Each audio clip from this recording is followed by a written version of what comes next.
I like to start with a good story. So let's get right into story time. A woman once told me something that stuck with me. She said, Jenny, I keep explaining to him how much he keeps hurting me and he keeps staring at me like I'm speaking another language. She told him about the sleepless nights, the anxiety, walking on eggshells. And he said, You're too sensitive. You're imagining things.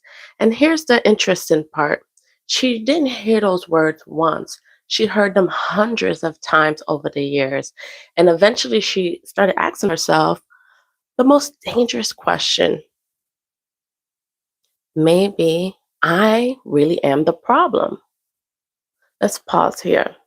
That moment when someone begins doubting their own reality, that's where psychology of narcissism really starts revealing themselves.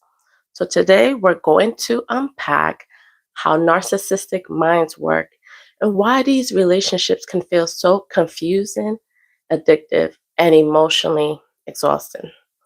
Before we dive in, if you're joining the live, comment below where you're tuning in from. I love seeing the community show up from different places. And if you're watching the replay, you can still comment.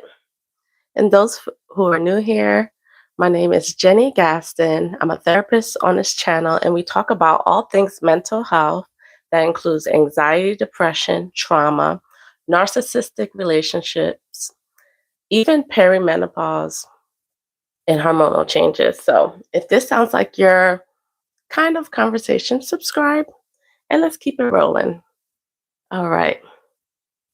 So here's the question that people ask me constantly. Why do narcissists act the way they do? Are they evil? Are they intentionally manipulative? This answer is complicated. And if you ever love someone with narcissistic traits, you understand the confusion because they can be incredibly charming and other times unbelievably, it's early, cruel. Wake up here. And so I'm going to give you the blueprint and break it down. At the core, narcissism is a fragile identity. Most people think people that struggle with narcissism have huge egos, but it's often the opposite. Underneath the arrogance is deep insecurity and shame. Narcissistic traits sometimes developed in childhood as defensive traits because what if you learn that love is conditional and validation only come through achievement or emotions are punished? That child learns that vulnerability is dangerous.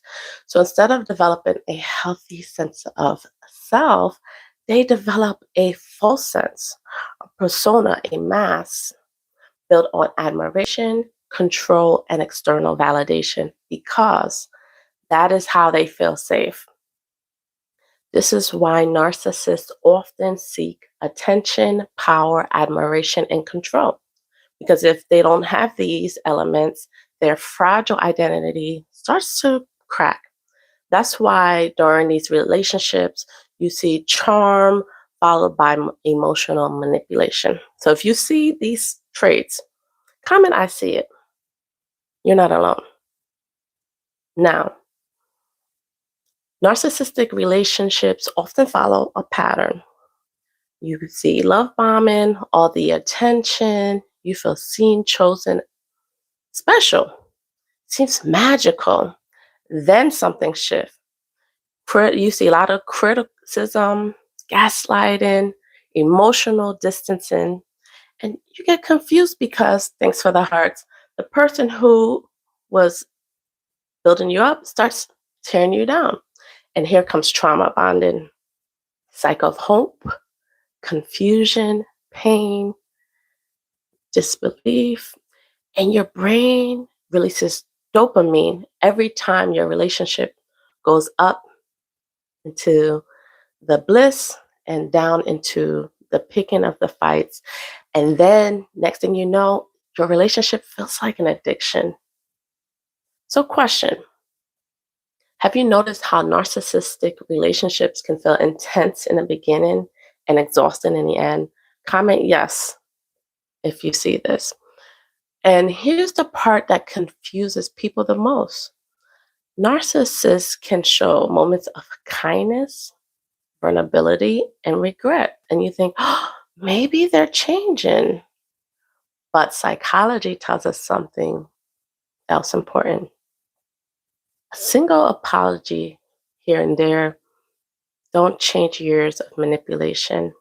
And a brief moment of empathy does not undo the emotional harm.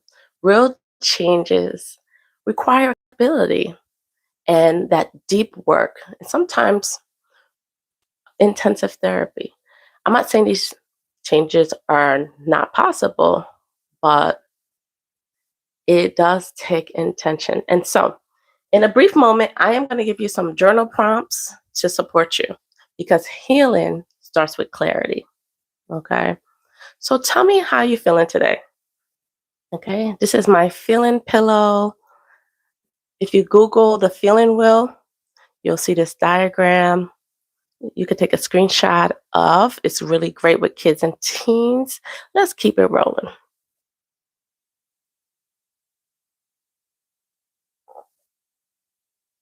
One of the most painful parts of these relationships is what happens after they end. Many survivors struggle with self doubt, hypervigilance, low self esteem, anxiety, and chronic fatigue. You can replay conversations in your head, question your own memories, and gaslight yourself, believe it or not. But healing is possible, guys. One, hello, Carson. Thanks for joining.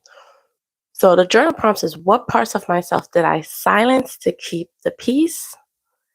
And what would a healthy relationship feel like for me emotionally? Hello, Harper. Thanks for joining. Include safety, respect, peace, and calm.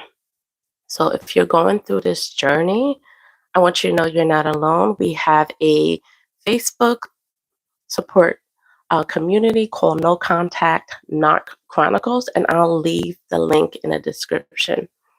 Because listen, the struggle is real.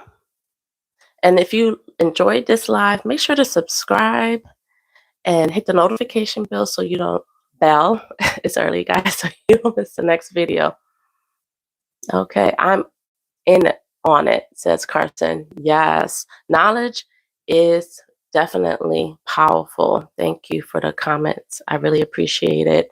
And like I said, I do have other videos where I talk about various tools on how to heal because that's the part sometimes we don't often talk about enough, you know. And so thank you again for tuning in, family, and I'll see you in the next live. Much love.